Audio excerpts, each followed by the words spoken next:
Hey guys, my name is Michael Henley. This is Jocelyn. She's my coworker and good friend. We both work with the Sunday Funds program. And just a quick little background on Sunday Friends, if you want to share. So Sunday Friends is a nonprofit organization. We work with low-income families in the neighborhood, and we provide classes for nutrition, English, health in general. We provide food and whatnot. So we're a very local, low-income charity.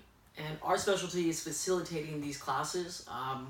We are both full-time college students and workers, but something that we do take pride in joy in is this program and being facilitators for the students. We kind of teach both the student bodies and the parents themselves.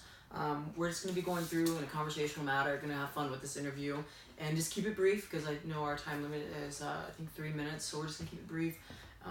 So I'm just going to ask you questions and we're just going to have fun with it. We're in competition because our classes are rated against each other on how well the students are performing in the reading. And we kind of co-facilitate and we have to judge each other's classes. Not judge, but assess each other's classes. So we're going to be talking about that a little bit more, just to give you some background knowledge on it.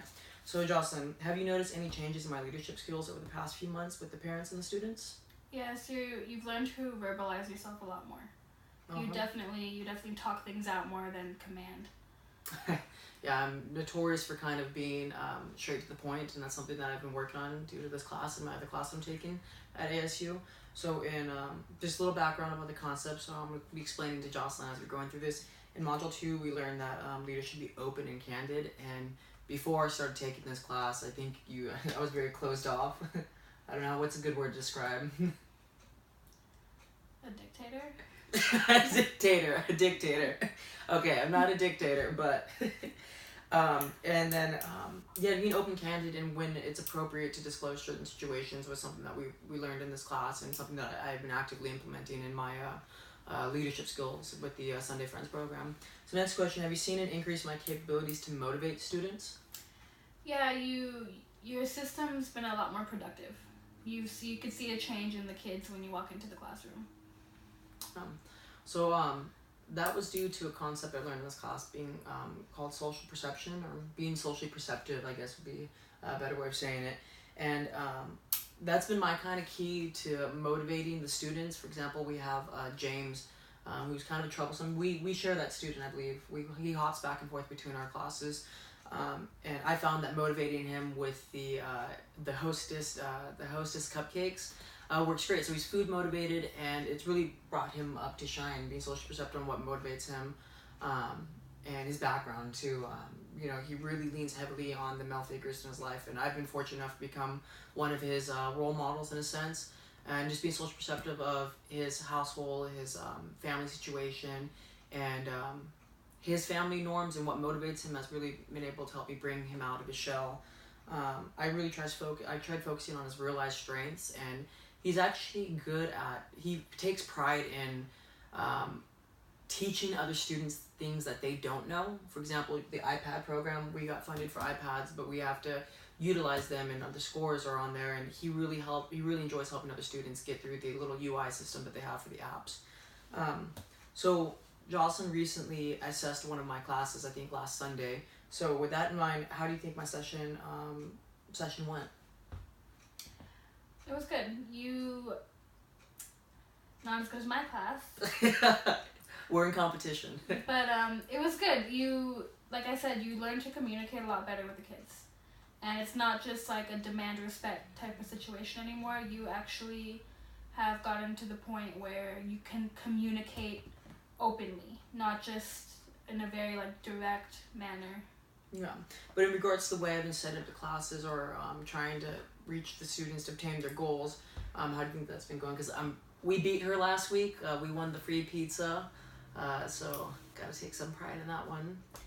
Yeah, that was interesting. If it works for your kids, if setting up the classroom in that way works, then definitely keep using that, because it's a little different, but if, sitting them all together and whatnot. And I did the Starbucks classroom style, which I've implemented at San Antonio, but I decided to do it at this local elementary, and it worked well. I think we all read that in the New York session, and that worked really well for my students, so it was a great win for us that week. And then next question, In regards to the parents, have you seen improvement in my feedback from them? Well, I think the feedback's sort of the same. I think it's with everyone in our program, all the teachers, or anyone who works directly with the families in general. Parents want their children taught one way or another, and it's kind of that or nothing. And I feel like the feedback is about the same. Maybe a little better. Feedback's about the same, but like I said. Was there anything different that? Because so we recently taught a sex ed class to the high schoolers. It was one of the sponsors' requirements because we have to solicit funding, and they sometimes make us do. They have requirements for the funding that they give us, and so we co-facilitated that class. So in regards to that, was there anything I did different to any of the other class before we didn't? We we actually had a questionnaire before we had the sex ed class, which was really important.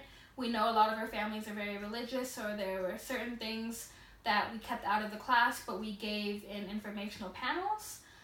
There were things that we put into handouts that we decided to not speak about in the class. Based on the questionnaires, we decided to exclude some things, and I decided that based on the concepts we learned, we needed to be more inclusive because it was such a sensitive topic, and the certain religions that we have really would have made a lot of people angry according to our sponsors curriculum, to the curriculum that we ended up sizing it down to. But that was the concept of being inclusive. Each of these families, it's a salad bowl, not a melting pot. It's a salad bowl of religions and beliefs and values that we're dealing with. And so we decided to do the questionnaire because we thought it'd be a good way to estimate, what would really offend people and what was not going to. So, and it made the parents feel a lot happier, feeling like they had a voice in the program. So that was just a good example of implementing inclusion into our, from the class that I've taken so far.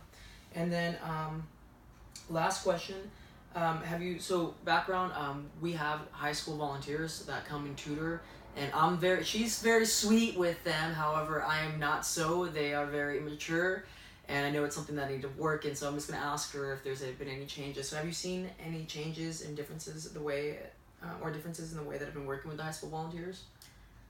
No. So I think it's just that we need to we need to represent something in our charity. And if the high schooler volunteers who come in and want to help us and whatnot, if they don't stand for what we stand for, and if they're goofing off and if they're doing God knows what, then he will be very direct with them, and he will tell them to either do what you have to do or go somewhere else. So with that in mind, I think that's something that I really, really need to work on. It's being a good leader is basically being ethical and fair for everyone. And I definitely realize that I'm not treating all these students the same. For example, Sarah, she works with you mainly. She's a role model. She's great. The students look up to her, where we have other tutors that are troublesome. And being passionate about the program obviously is sometimes worked with my temper. And so that's something that I need to work on, because that's one of the traits that are very important for being a good leader, is being ethical. With that in mind, what word would you use to describe my leadership? Am I more of a... You have a very authoritarian mindset. It's kind of like you demand respect, but you don't feel the need to earn it just because of the person you are. But wow, that's a stab on camera, guys. but that's how you are. You have a very authoritarian mindset that it's my way or Wow. And I've been opening up. I think I've demoted myself from authoritarian to Theory X. I just like to state that for camera record, guys. I think I'm more of a Theory X because I do give my students deadlines and the tutors that we have. And if they fail to meet the deadlines, I obviously don't reward them like I used to. I don't reward them. And so by the end of the day, it's really about the students and, keeping this program alive. And so we have to solicit funding, and we do this, and we work almost day and night because we want to protect the students. And I think that's kind of the definition of Theory X, that, we give them deadlines, we're hard on them, we do I give them deadlines, revoke their rewards if they fail to participate, but it's really in the best interest of the students and to protect them, because these students want to be protected. And led, by a strong leader. So I've definitely learned a lot from this class, and I'm, working on implementing some of the concepts that I've learned, and I have already effectively implemented some of the concepts. Thank you, Jocelyn, for doing this interview with me, and appreciate your time.